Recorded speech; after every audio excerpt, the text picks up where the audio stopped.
writing this down because I don't know what else to do. My hands are still dirty from the garden.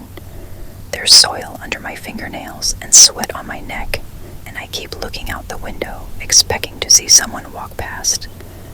A kid on a bike, a car driving by, anyone. But there's nobody, and I think I might be alone. It's the middle of the afternoon right now. The sun is high and bright, the sky perfectly blue. It's one of those heavy July days where the air sticks to your skin and the cicadas hum in the trees. I'm supposed to be planting shrubs along the front of my yard. I'm kneeling in the dirt with a small shovel beside me. 3 holes are already dug in a neat line along the walkway. The 4th one is half finished. Everything was normal a little while ago. I remember the sounds. The Wilson kids riding their bikes up and down the street, their tires clicking through the spokes. One of them keeps skidding the brakes and laughing.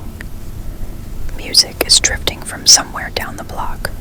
Some classic rock song played too loud through garage speakers.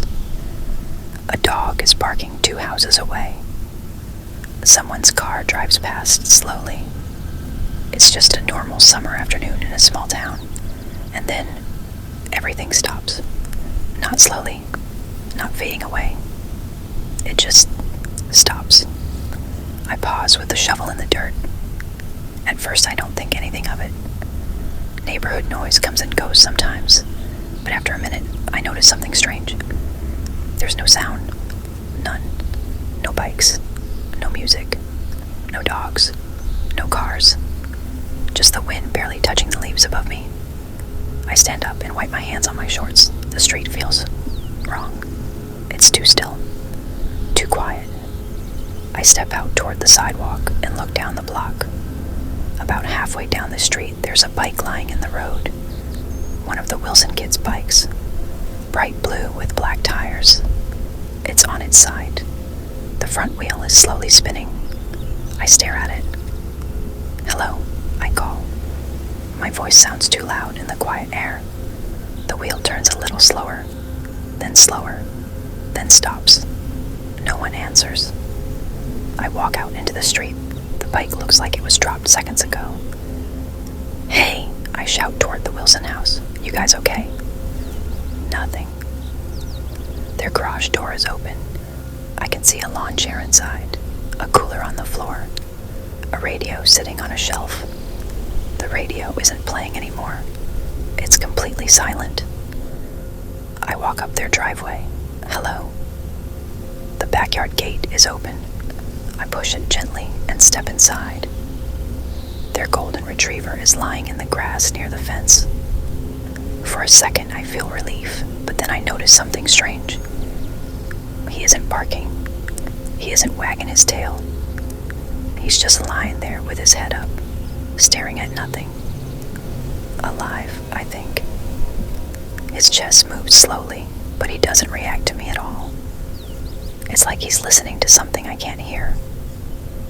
Buddy, I say softly. He doesn't move. A chill creeps up my arms despite the heat. I back out of the yard and return to the street. Now that I'm looking closely, I see other things. Another bike near the corner, a skateboard lying on the sidewalk, a car parked crookedly with the driver's door open, but no people, not anywhere. I turn slowly and look down the other end of the street. Empty, the swing in someone's yard moves slightly in the breeze. Back and forth, the chains creak faintly. Hello, I shout as loud as I can. My voice echoes down the block. No reply. I run back to my house. My phone is sitting on the kitchen counter. I grab it and start calling people. Mom. No answer. My sister. Nothing. Leah. Straight to voicemail. Mark across the street. Nothing. I call again. And again. And again. Nobody answers. My chest feels tight now. I turn on the TV. The screen flickers. Every channel is black. No signal. Just faint static. I turn on the radio. Dead air. I spin the dial slowly across every station. Nothing. No music. No talk. No news. Just silence. Okay. Okay. I whisper to myself. My hands are shaking. I open my laptop. The Wi-Fi symbol shows no connection. I try my phone data. No signal bars. The internet doesn't exist anymore. I go back outside. The sunlight feels too bright. The quiet presses against my ears. I walk down the street again, faster this time. I check houses. Front doors open. Cars in driveways. Garden hoses still running. A sprinkler sprays water across an empty lawn. But no people. No voices. No footsteps. One backyard has a grill still smoking slightly. Another house has groceries spilled across the sidewalk, like someone dropped them and vanished. I keep walking, further than I ever have, through street after street. The entire town looks like it froze in the middle of a normal afternoon. Cars are parked everywhere. Storefront doors are open. Traffic lights blink over empty intersections. But there are no people. Not a single one. I stand in the middle of Main Street now. It's so quiet I can hear the wind moving through the trees several blocks away. I shout again. Hello.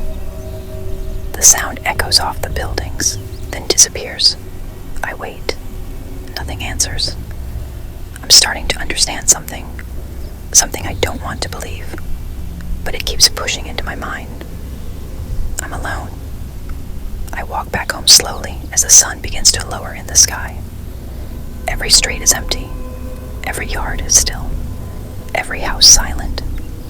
When I reach my porch, I sit down on the steps. The garden tools are still where I left them. The half-dug hole waits in the dirt. The whole world stopped in the middle of my afternoon. And now I'm sitting here realizing something terrifying. There's no one coming back. No sirens. No rescue. No explanation. Everyone is gone. And I don't know why. The sun is starting to set now. The shadows are getting longer. I'm scared of what the night will feel like in a world with no people.